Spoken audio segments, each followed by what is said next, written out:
Okay, do you remember what I told you about my sister last week? She texted me today. I don't have any record of your sister. Please fill in the details. I told you 2 weeks ago. I understand your frustration. I'm happy to provide information if you give me more details.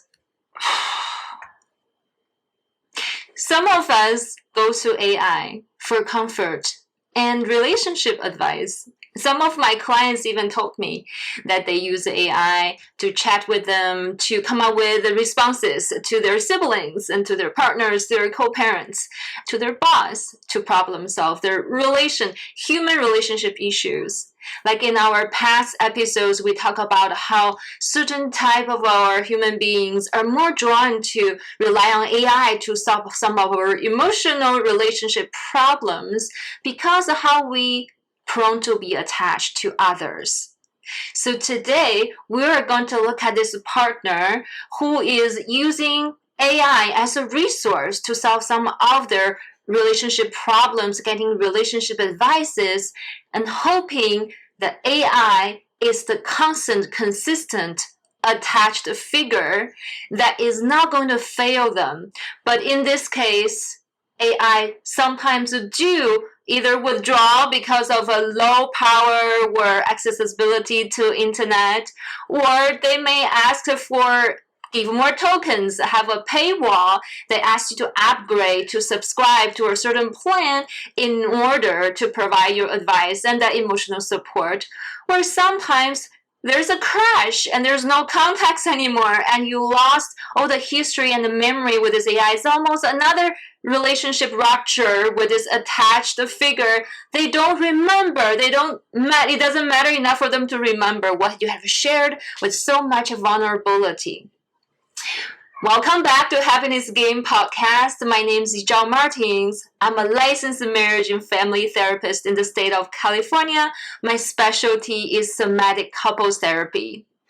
So we've been exploring some of the modern times, our challenges with romantic relationships, especially long-term relationship. And it's very hard to ignore the fact that AI, artificial intelligence, and assistants are getting into our life and sometimes take some part of our partner's role. So there's some benefit as when we are outsourcing those functions and roles to an AI assistant. But I cannot help to notice some of us or probably more lean towards being anxiously attached, really use AI to fill in an empty space and a gap, if you call it. So today we are going to look at this phenomenon from 3 lenses, and stay tuned until the end for some guidance and a standalone meditation. So the first lens we're going to look at today is the predictive brain. You're probably familiar with this lens as I've been talking about it. It's from Lisa Feldman Barrett's predictive brain theory. So in this case, when I'm looking at, if you imagine a child that's growing up with caregivers, what is the data this child collects throughout the childhood is, are you available to me when I need you? Are you accessible? Can you be my security space? You know, as a child, we don't have a lot of capacity to live through our life like human beings. We need a lot of caregiving, a lot of needs met, our basic needs met, like food and shelter, education, and medical care. Especially when we get hurt and have some pain, either physically, emotionally, it's natural for human beings to reach out to another human being that for some comfort and co-regulation. So there could be a pattern or loop that we establish early on that when our caregiver is not consistently available, we have a little loop or memory box inside saying, well, when I need someone, they're not there for me reliably. So the child could develop this strategy with energy output using their own body budget by seeking attention from their caregivers. It can show up in different ways. It could be being entertaining, being a silly head, and to get the caregiver to connect with them, to meet their emotional needs. It could be very attuned to their caregiver, to care about their caregiver's needs in order to keep this connection, attachment going on. And we could also be fixing problem, being a very good helper and solving problems, fixing things, helping their caregiver to make their life easier, to keep this emotional connection and attachment bond. So all of those ways could show up in the spectrum of anxious attachment. So it is our early experience in some way shape what kind of prediction we have when we are in a present romantic attached relationship. And we can't help but bring out the past data to make the prediction about the present moment even, instead of observing, getting data from our attached person, which is our romantic partner in this case. Well, also according to Lisa Feldman Barrett, because our brain predicts instead of react, if we open our boundary and collecting more data from the present time, in this case, in your relationship with your partner, who is this person in my life right now? We can change the roadmap, change the loop in our brain, and we can make different predictions in the future in our relationship in this context. So as you see, as a child, that's no matter it's being an entertainer or a little helper or tuned, a friend to the caregiver early on in order to sustain the attachment bond, to get the care and their needs met. There's a lot of energy output from the child towards the caregiver, which is actually not the norm or what it's supposed to be. Ideally, a child giver gives energy nurturing the child's system and build a system, giving it resources. That's how a child needs and to survive and develop. But in this case, it's the reverse. There's a lot of energy output from the child towards the caregiver, which is not very balanced, not really appropriate for the child's developmental stage. So that created some really stubborn roadblocks. Those children who grow up tend to be either taking on a caregiver role, a fixer role, savior role, or entertainer role to lighten up the mood for the room instead of getting in touch with their own needs and to connect from their needs to be met in the relationships. And if this is a very stubborn, repetitive pattern, you can imagine how much burden that creates for that person who cannot be really who they are and getting their emotional needs met in their relationship. And now let's take a look at from the third lens is the somatic parts work lens. It's all connected, you can see, with the different roles. We call it in system-centered therapy, where we call it parts in internal family system, that it's a very repetitive pattern that we are adaptively hold in order to survive as children. But in our current time, it might not be applicable anymore. Is now growing with the time. So in this romantic relationship you are in, if you're consistently allowing your protected parts that either, throw a joke whenever things get challenging, when you have a conflict with your partner that your needs are not met, or you're trying to fix their problems, focusing on them all the time, or you are taking care of them, making them the identified patient. Those are just protectors that continue to keep the connection with your partner, but they are actually conveniently buried some of our younger, vulnerable parts that's not seen and heard and understood. And with time, they are going to come out and erupt and wanted to be seen and heard and understood and loved. And those pain needs to be seen and heard. So those protectors are conveniently helping us to survive at any given time, but they're not updated in our current time. In this adult relationship, that your partner could be different from your childhood caregivers and attached figures.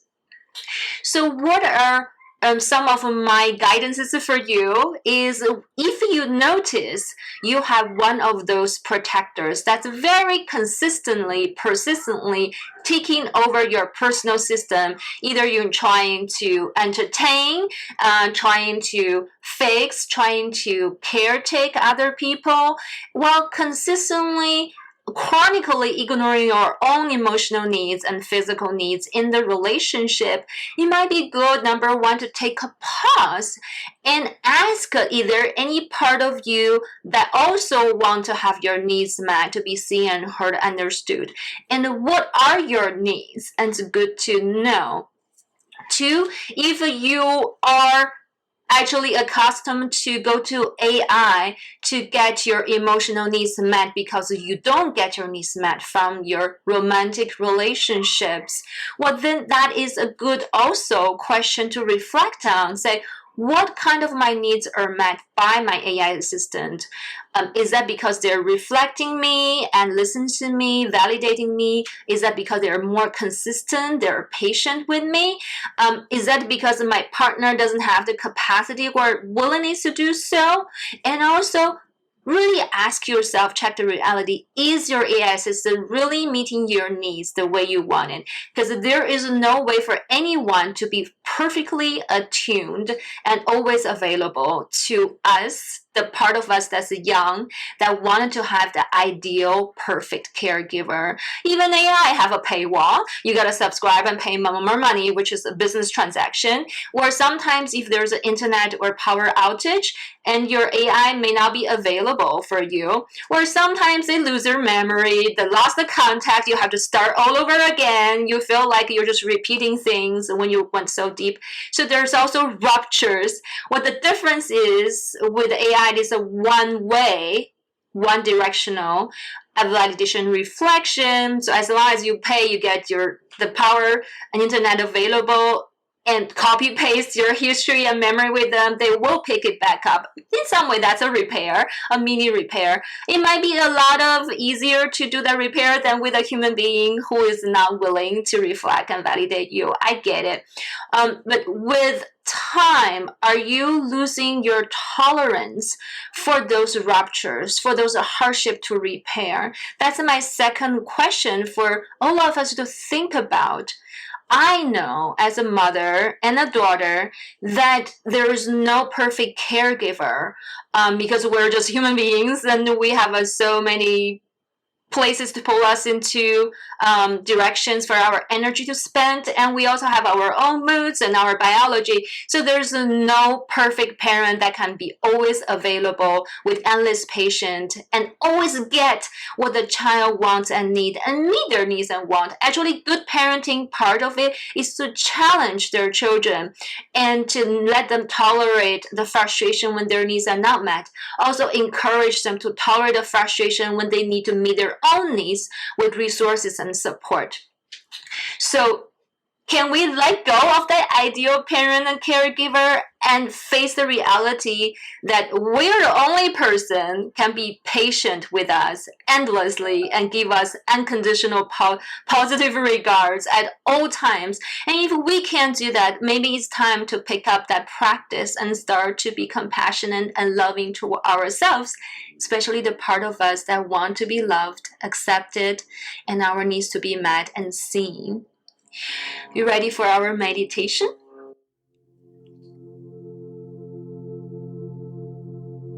Find a position where you can have ease and relaxation. You could be lying down, or sitting, or even standing, where you can feel be in your body with ease and relaxation. There's no correct position for this exercise. And allow your body to sink into having contact with the surface that's touching your body. Allow your belly to be slightly heavier and softer with each breath.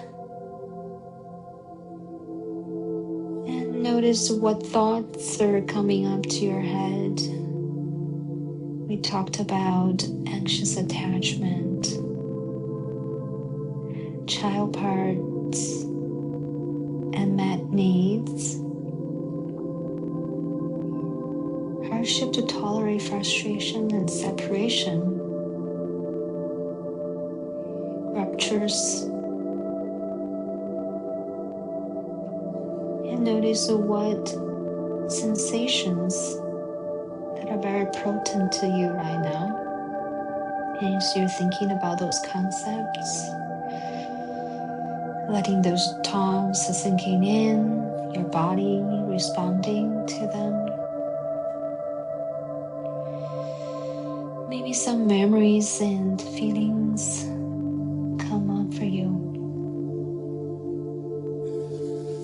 and welcome them. I am holding them with you in this virtual space.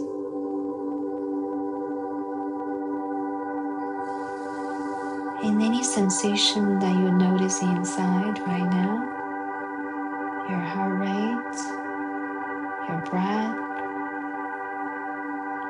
your body temperature,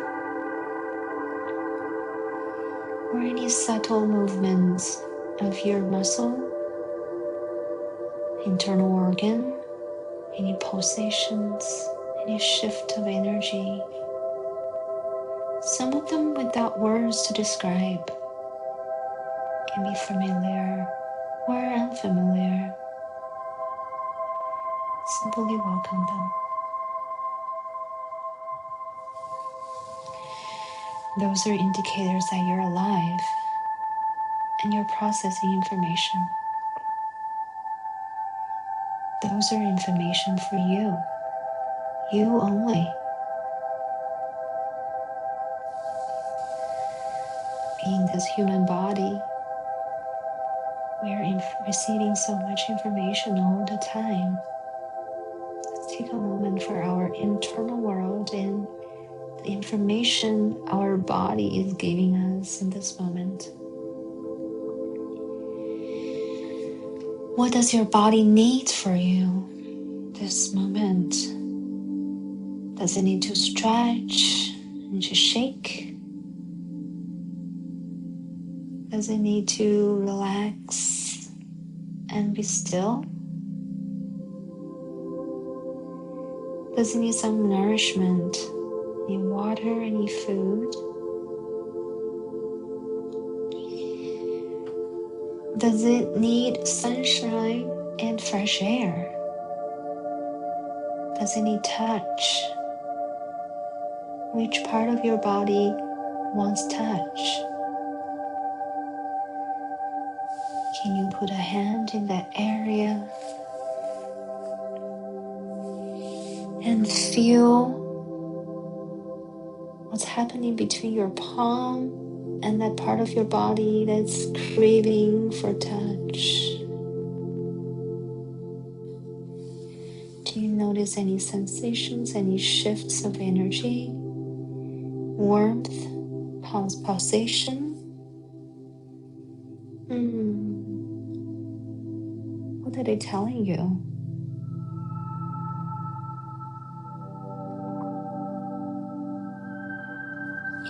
At any given time, if you choose so, you can attend to those needs of your body. In this space, in this moment, before your loved one responds to you, before they can offer you support, responses, before another body can be there for you and be with you. Let's take another big breath in and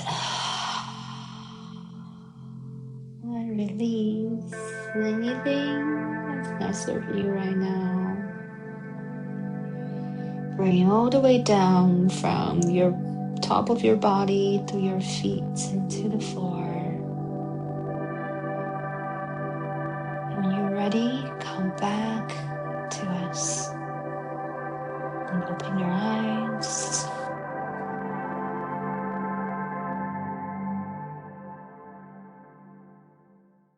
Thank you for viewing.